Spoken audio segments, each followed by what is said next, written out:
This is SoyaCincau.com and we're at the Celcom BlackBerry torch sale, and as you can see it's raining quite heavily outside. Okay, there's some rain there, and everybody's now, there was a line outside and then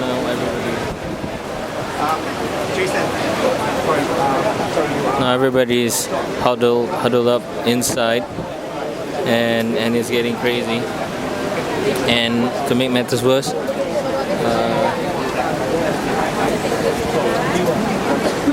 the floor's flooded as well.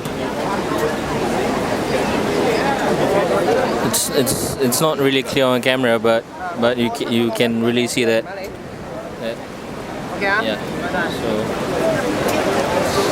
it's raining.